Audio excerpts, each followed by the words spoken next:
मंडळी नमस्कार. लांजाच्या आसपास छोटेखानी अशी लागवड असलेली जमीन जर तुम्ही शोधत असाल तर ही माहिती तुमच्यासाठी.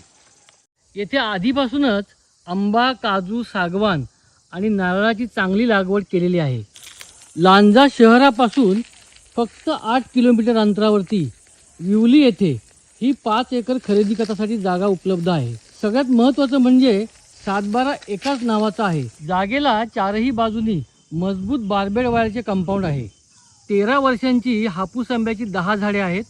12 वर्षांची काजूची 40-50 झाडे आहेत आणि पुढच्या वाढीसाठी 250 नवीन काजूची व 50च्या आसपास आंब्याची रोपेही आहेत. प्लॉटपर्यंत रस्ता, वीज आणि पाण्याची पूर्ण सोय आहे. सर्वात महत्त्वाची गोष्ट अशी की शेजारी लोकवस्ती आहे. थोडक्यात सांगायचं तर ही फक्त जमीन नाही तर तयार होत असलेली एक लाईव्ह इन्व्हेस्टमेंट आहे. निसर्गात स्वतःचं मजबूत असं काहीतरी तुम्हाला उभं करायचं असेल आणि गुंतवणुकीच्या दृष्टीनं जर तुम्ही बघत असाल तर हा प्लॉट अतिशय चांगला गुंतवणूकयोग्य आहे असं मी म्हणेन. मराठी माणसांनी विचार करा, या संधीचा लाभ घ्या आणि लवकरात लवकर साईट व्हिजिट करा. आमचा मोबाईल नंबर आहे 75 17 20 55 55. या नंबरवरती व्हॉट्सॲप करा किंवा कॉल करा. आम्ही आहोत आपल्या मदतीला.